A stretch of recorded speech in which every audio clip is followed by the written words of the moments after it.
Olá, tudo bem? Sou o professor Ronilson, professor de Química do Instituto Federal do Maranhão, Campo Santo Inês.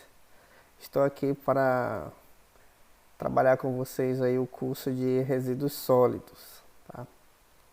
Então, nesse primeiro módulo, nós vamos ver os conteúdos aí de o que são os resíduos sólidos, qual a legislação, né, que rege os resíduos sólidos e como se encontra a situação dos resíduos sólidos no Brasil e no mundo. Então vamos lá. Qual o seu grau de interesse no descarte adequado dos resíduos sólidos? Será que você é uma pessoa preocupada com os problemas ambientais, com os resíduos que você gera? O que é lixo? O que é resíduo? E o que é rejeito? Qual é a diferença entre esses três? Nós vamos ver aí. Você pode estar se perguntando, é a mesma coisa? Não é? Dá um pause aí e se questione. E o que trata a Política Nacional dos Resíduos Sólidos?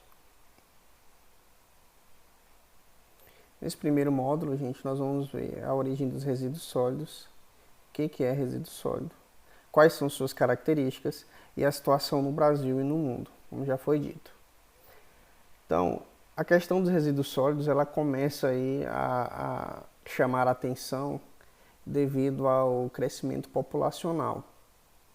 Com o aumento das populações, principalmente na cidade, nós vamos ter o aumento da produção industrial, devido a essas demandas, o aumento do consumo de bens e serviços, que a cada dia a população está tendo mais acesso ao consumo de bens e serviços, o que vai acabar acarretando um aumento nessa geração de resíduos e também o aumento de problemas sociais. Em contrapartida, aí nós vamos ter a diminuição dos recursos naturais, uma vez que para eu gerar esses bens e serviços eu preciso de matéria-prima, que é obtida aí dos recursos naturais, como minerais, água, vegetais e combustíveis. Eu vou ter perda da biodiversidade, porque ao retirar madeiras, por exemplo, para fazer móveis, eu vou devastar parte da floresta, no caso, florestas que não foram devidamente feitas para esse propósito, né? E, além disso, eu vou ter uma diminuição da qualidade do ambiente como um todo. Então, a presença humana na Terra, ela acaba levando essa diminuição dos recursos naturais. Não tem jeito, né? Não tem como haver crescimento e desenvolvimento sem gasto de recursos naturais. Então eu vou ter aí lixo, geração de lixo, resíduo, rejeito, tudo a mesma coisa? Não, existe uma diferença. O lixo, ele é considerado por quem o gerou como algo inútil, indesejável, descartável. E ele é decorrente das atividades industriais e sociais. Então, se você tem lá uma garrafa PET com refrigerante, após você tomar o conteúdo, aquele objeto que restou, né, a garrafa de material plástico, ela é indesejável naquele momento, você vai descartar. Então, naquele caso ali, você pode chamar de lixo, tá? Você vai chamar de lixo. Imagina o tanto de coisa que se descarta, né, como lixo. E o resíduo? O que é o resíduo? Ele é um material, substância, objeto ou bem descartado, resultante também das atividades humanas, mas só que a destinação dele ela deve ter uma solução. Então, propõe-se proceder. O que é isso? Após gerar esse resíduo, ele tem uma proposição. Ele vai ter que ser destinado a uma solução, certo? Uma solução técnica que é economicamente viável para dar uma resolução naquele resíduo sólido, tá? Utilizando aí a melhor tecnologia disponível, tá? Então tá aí o que dispõe aí na Lei 12.305 da Política Nacional de Resíduos Sólidos, é isso, tá? O que é resíduo sólido. E o rejeito, que eu não falei anteriormente, mas falando um pouquinho, após tentar dar essa solução técnica para esse resíduo que foi gerado, eu vou ter um rejeito. O rejeito, ele não tem como ser tratado. Então daí o nome rejeito, né? Ele vai ser descartado de uma forma adequada. Não tem uma solução mais para ele, certo? Então vou chamar ele de rejeito, aquilo que não tem mais jeito. Olha aqui, até rimou, né? Classificação dos resíduos sólidos. Eu vou ter resíduos sólidos domiciliares, da limpeza pública, da construção civil, dos serviços de saúde, industriais, agrossilvopastoris, serviços terrestres e resíduos de mineração. Acredito que vocês conheçam aí todas essas atividades. Eu posso classificar esses resíduos aí quanto à periculosidade. Então vou ter duas classes: resíduos perigosos, classe 1. As principais características são inflamabilidade, ou seja, são líquidos inflamáveis ou que têm um baixo ponto de fulgor, ou seja, que pegam fogo ali em temperaturas baixas, de 60 graus Celsius. Geralmente são líquidos, ou também podem ser gases inflamáveis comprimidos, certo? É o caso das latinhas que se usa como aerosóis, né? Ela tem dentro um propelente. Esse propelente tem uma certa inflamabilidade, tá? Outra característica dos resíduos perigosos é a corrosividade, ou seja, elas são soluções aquosas que têm o poder de corroer o aço. Reatividade, eu já vou ter substâncias químicas que têm uma capacidade de reagir violentamente com a água, ou são explosivas ou são ionizantes. Então são substâncias aí consideradas instáveis. Toxicidade, são substâncias que vão trazer determinado prejuízo ao ser humano. Pesticidas, substâncias carcinogênicas, mutagênicas, ecotóxicas.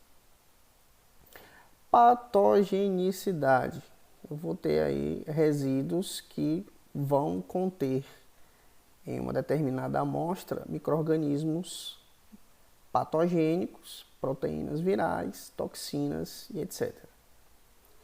Já, gente, resíduos classe 2 são resíduos não perigosos, que podem ser não inertes, apresentam características como biodegradabilidade, combustibilidade e solubilidade em água. Então, não inerte quer dizer que não reage, né? Ele não fica inerte. A ideia aí no caso é contrária, né? Ele vai apresentar essa biodegradabilidade. Inerte não tem suas características alteradas quando em contato com água ou calor. Por exemplo, o vidro. O vidro é inerte. Ele não solubiliza na água, ele não tem nenhuma das suas características alteradas quando em contato com a água ou com calor, certo? Então, eu vou ter resíduos não perigosos, não inertes, quer dizer que vão reagir, e inertes que não reagem, certo? Essa classificação, meus queridos, vocês podem encontrar aí no material que vai ficar disponível no link aí abaixo. Vai trazer o texto dessa resolução, que é a NR 10.004 de 2004 da ABNT. Tá? Rejeito, como eu falei anteriormente, eles são resíduos que, após todas as tentativas de torná-lo economicamente viável, de tratá-lo, ele vai ser disposto de uma forma adequada. Tá? Então, um exemplo que nós temos aí na imagem é a barragem de rejeitos da mineração. Vocês estão lembrados aí do caso de Brumadinho, em que uma dessas barragens de rejeitos acabou rompendo e trazendo a morte de muitas pessoas e vários prejuízos ambientais. Então, o rejeito ele não tem um tratamento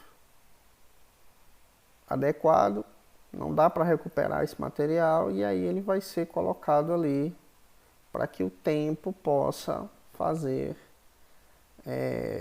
esse tratamento ambiental. Nós temos aí alguns resíduos que podem ser considerados perigosos, né, que vêm desses materiais aí. Lâmpadas de vapor de sódio, baterias de chumbo que contêm metais pesados, resíduos de óleo combustível, né, óleo motor, material médico hospitalar, são resíduos perigosos, resíduo nuclear. Como está a questão dos resíduos no Brasil?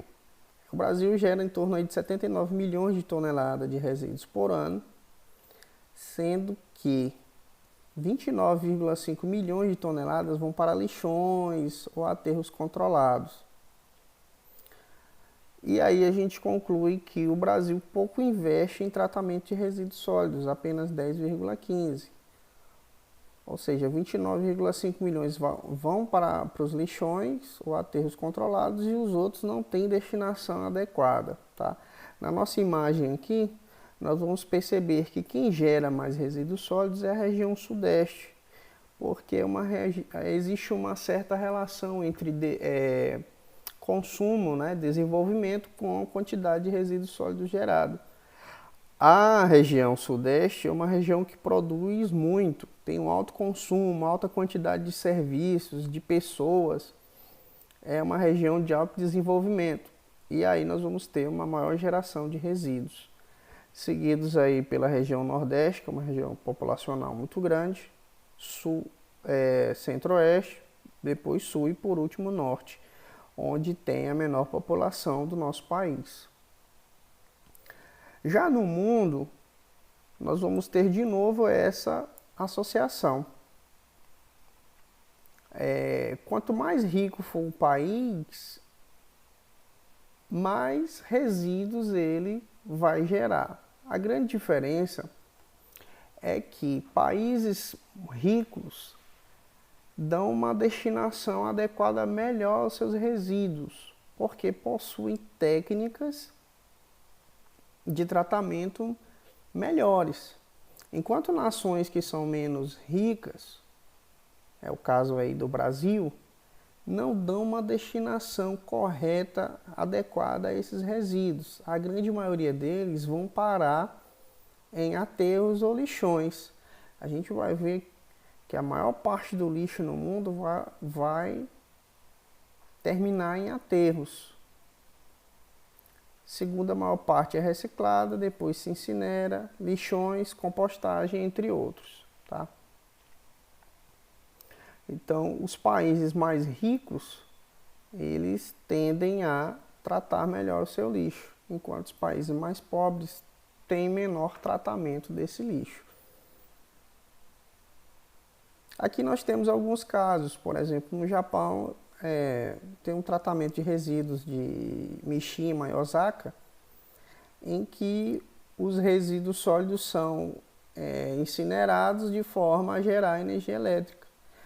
Em Estocolmo, nós temos um investimento aí em coleta de resíduos orgânicos a vácuo de forma subterrânea, dando uma melhor característica ali à cidade, né? Essa disposição de resíduos sólidos ela se torna de uma forma mais fácil. A Política Nacional de Resíduos Sólidos, a Lei 12.305, ela vai tratar aí do conjunto de princípios, objetivos, instrumentos, diretrizes e metas e ações isoladamente ou entre entes da federação, estados e municípios ou iniciativa privada com vistas ao gerenciamento de resíduos sólidos. Ou seja, eu vou ter aí um conjunto de ações positivas de forma a tratar os resíduos de uma forma adequada, tá? Eu destaquei apenas alguns pontos, que é a proibição definitiva de lixões a céu aberto, e o Brasil é um dos países aí que tem uma grande quantidade de lixões a céu aberto ainda nesse ano de 2020, ou então aterros sanitários que não são adequados. Segundo ponto, implantação de coleta seletiva. Também a gente observa aí que o Brasil pouco investe em coleta seletiva. Inclusão econômica e social dos catadores de lixo. Responsabilidade compartilhada pelo ciclo de vida dos produtos. Vamos ver esses pontos de destaque aí. Bom, o lixão, considerando aí a nossa cidade de Santa Inês, né, que não tem disposição adequada. O lixão, ele tem uma série de problemas, dentre eles, o lixo ele é colocado de qualquer forma, eu vou ter aí o acúmulo de vetores, como moscas, ratos, aves carniceiras, e vou ter ainda a infiltração no solo dos materiais contaminantes presentes nesse lixo, tá? Então o lixão é realmente um grande problema ainda na maioria das cidades aqui do Maranhão, que não dispõe de aterros adequados para colocar os resíduos, tá? Existem ainda, no caso aí do município de Santa Inês, pessoas que catam ali o lixo de qualquer forma ali dentro desse lixão, tá? A coleta seletiva,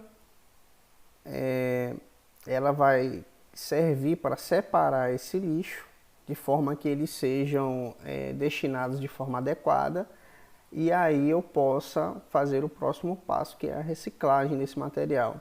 Então, destaque em São Luís, na cidade de São Luís, Imperatriz, nós já temos ecopontos, que são locais onde você pode levar os resíduos da sua residência, que são recicláveis, né? O vidro, plástico, metais, papéis, eles vão receber aí esses materiais. Catadores de lixo tem uma alta função social e econômica no nosso país. Eles que recolhem, eles que separam esse lixo que a gente dispõe muitas vezes de qualquer forma, né? Tudo misturado. Aqui em Santa Inês, a maioria das residências coloca aí o seu lixo todo misturado, não fazendo nenhum tipo de separação.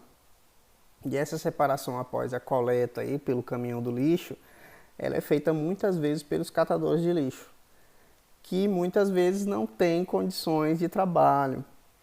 Infelizmente, não tem prensas, não tem associação adequada, onde eles vão colocar lá nessas associações os seus resíduos de forma adequada, prensas, né? Então eles vão trabalhar aí, infelizmente, com poucos materiais, poucos equipamentos disponíveis, quando no ideal é que eles tivessem melhores condições de trabalho. A logística reversa, ela trata aí da responsabilidade de alguns materiais que foram gerados pela indústria e que essa indústria tem a obrigação de recolhê-los, tá? É o caso aí de embalagem de agrotóxicos, pilhas e baterias, lâmpadas fluorescentes, produtos eletrônicos e óleos lubrificantes.